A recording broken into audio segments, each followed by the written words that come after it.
Well, hello there, my fellow rushers. How are you doing today? King Rexy here, and today we're gonna be continuing on with our hero review series for Kingdom Rush Alliance. Last time, we left on a bit of a sad note with Taurus. He was very disappointing. However, the next hero that we have on the list is really good. Anya. Hunting is my business. Anya is probably one of my favorite characters, at least from the cheap category. Because the funny thing is, these two are in the same tier when it comes down to how much money you have to pay. And she is incredible, like infinitely better than Taurus. But why? Why so? How is she so much better than a tank? Well, let's talk about her. First of all, her base stat at level 10. She only has 280 health, which is really low. Like, compared to other heroes, she is pretty squishy. But to make up for it, she does have 25% armor. So at least she's not gonna be insta-dying, which is good. As far as her damage goes from her basic attacks, and yes, I said basic attacks because she has multiple of them. The first one is her melee.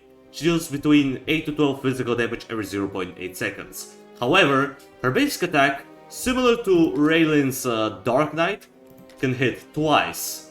So 0.8 seconds attack speed, and you hit twice, so that's about 60 to 24 physical damage every 0.8 seconds, which is pretty decent. I mean, it's not the highest that we're gonna see in the game, but it's definitely a decent amount of damage per second. And as far as her other attack goes, it's a ranged one. So if you somehow manage to get her low on health, you can just pull her back, and she's gonna be able to shoot at enemies with her gun. It does have very long range, but the attack speed is atrocious. We're talking 2.5 seconds per shot, so she's not gonna be able to utilize it as often as you want. But, on the bright side, it deals 48 to 70 physical damage, so you can pack a punch with this gun. So yeah, the only downside is that both of her attacks deal physical damage, so against armored enemies, she's not gonna be able to do as much as you want her to. Mobility wise, she does have a fast travel, so her mobility is quite solid, no complaints there.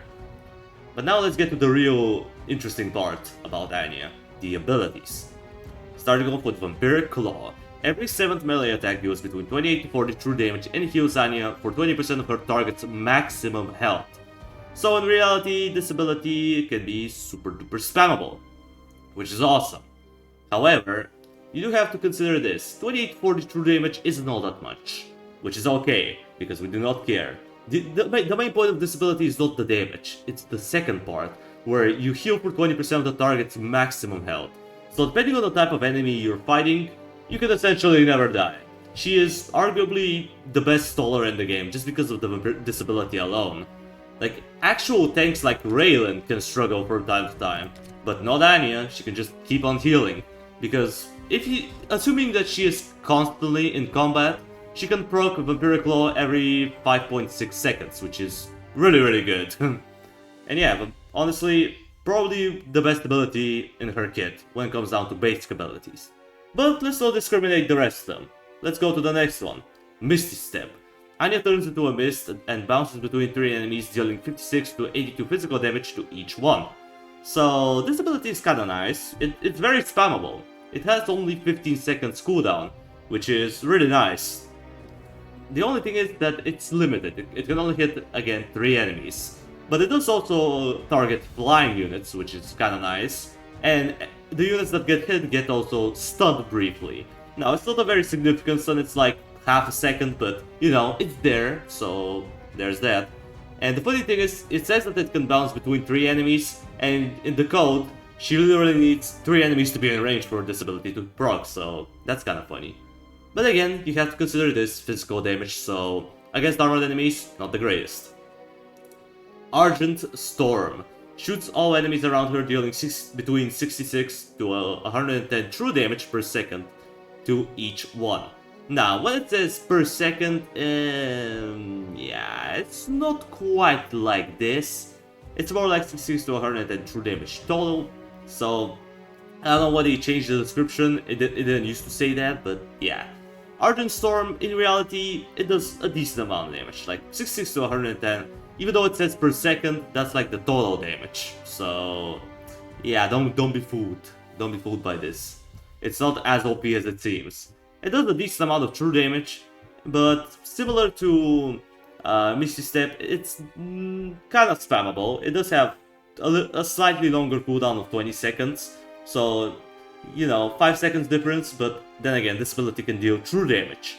And similar to Misty Step, it requires at least 3 enemies in range in order for it to proc. However, unlike Misty Step, Argent Storm can hit an infinite amount of enemies. So, yeah, pretty solid ability when you're getting overrun. Moving on to her last normal ability, Dusk Beast. Summons 2 bats that attack nearby enemies for 8 seconds, dealing between 4 to 8 physical damage. Each bat has a chance of stealing 4 gold from their target. Now, this ability may seem a little bad at the first glance. 2 bats that deal 4 to 8 physical damage for 8 seconds, so not the greatest, you might say. Well, yeah, the bats aren't that good when you look at it from this way, but the ability can happen relatively often. It does have 18 seconds cooldown, so you're gonna have them up, like, for a good amount of time. You're gonna have two bats attacking. And the funny thing is, the gold they steal is pretty decent. You might think 4 gold is nothing, but each bat has a 25% chance of stealing said 4 gold. And yeah, if you have enemies to hit, you can generate a little bit of extra money and do a bit of chip damage. It's not as bad as it looks. It's not great, but when you have these 3 abilities in your kit, one of your abilities unfortunately has to be kind of underwhelming. But on the bright side, the ability is, again, decent for gold generation. The only downside that I find to the Dusk Beast is that the bats cannot attack the same target. Like, if one bat sticks to an enemy, the other one cannot follow, which is kind of stupid, but it is what it is. Now last, but certainly not the least, her ultimate ability, Hunter's Aid. Summons the projection of Dante that deals between 20 to 30 true damage per second for 12 seconds. Revives Anya if her body is nearby. Now, this is quite an OP ability, if I do say so myself. It does have 50 seconds cooldown, as similar to most other ultimate abilities in the game, but you have to consider this, 20 to 30 true damage per second. And you might be thinking, oh, that's not actually all that much, it's only like 240 to 360 true damage. But no, because you wanna know why? Dante shoots not once, not twice, but 3 times per basic attack. So the numbers are actually triple that. Like, do you realize that you can do so much more damage than this? You can do over 1,000 true damage if you hit the right numbers, which is ridiculous. So yeah, Hunter's Aid is pretty solid. It's really good for cleaning up aerial units. It's good for helping Anya bring down high tier enemies that she's stalling. And the revive is just an overkill at this point. Like, if she's barely gonna be dying due to the Vampiric Claw, but if she somehow goes down, you can just pop the ult and revive her, so you don't have to wait 30 seconds. Pretty solid, not gonna lie. So, let's showcase her. Let's see what she's made of and why she is so good. Okay, here she is. Good old Anya. As you can see here, 280 health, 8 to 12 physical damage, but then again she attacks twice, so the number is double technically. And yeah, there you go. Here's her mobility, as you can see, pretty fast. Not the fastest in the game, but you know, she definitely has some mobility, it's not like she has nothing. As far as her base movement goes, it's like, like mid. But you know, it's alright. Let's just leave it at that. So let's get the makeshift defense. There you go. We're gonna go for one of these. Put you here, and let's go.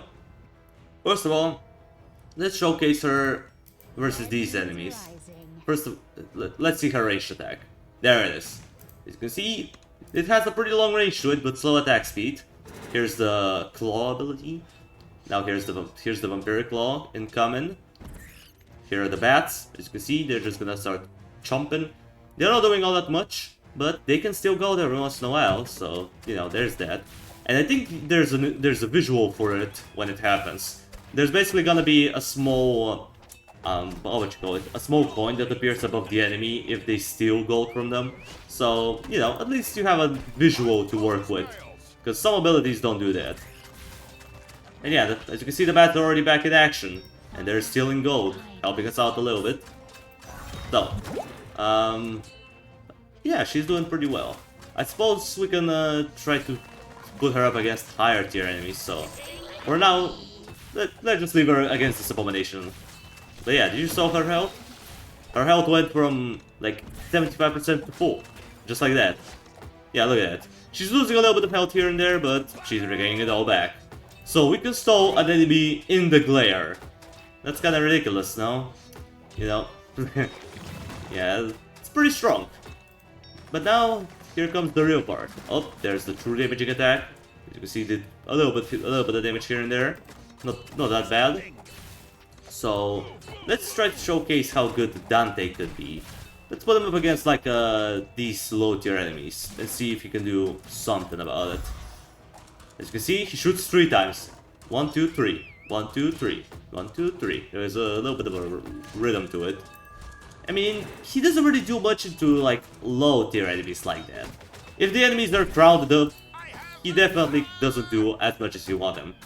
The main purpose of Dante is you want to use it as a aerial defense because he has good single target damage. And speaking of single target damage, if you're up against like a Abomination, for example, in our case, you can utilize Dante to help out Anya bring him down, because again, her only downside is she doesn't have too many different damage types. For the most part, she's gonna do physical damage, so yeah, that may or may not be bad from time to time.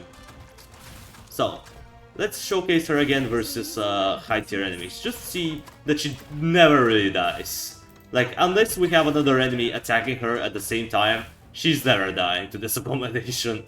Like, look at that. She's just sustaining out of him. He's healing her. Well, it is healing her. We don't know the abomination's gender, unfortunately. Okay, let's pop up Dante again and see. Like, look at that damage. He's getting chunked. Slowly but surely, we're chipping away at his health. Now, her ultimate isn't like super game breaking or anything. It definitely has its flaws. But then again, it's meant to be used for specific scenarios. It's not like you throw it down any given time, do a bunch of damage type of ult, you know? Honestly, I would say Anya is a very solid character. I'll give her an 8.5 out of 10. We'll recommend her. She's one of the cheaper options compared to other heroes, so I'll definitely recommend you buying her. If you don't want to spend a lot of money and you want to receive something really strong, Anya is 100% the way to go. So yeah, well, with that out of the way, I think that's gonna do it for today's video. Thank you everybody so much for watching. I appreciate you for sticking around to the end. Subscribe if you want to see more of this content in the future. And while you're at it, drop a like on the video. It means a lot to me. And I will see you in the next video. Until it comes, that was King Rexy. Over and out.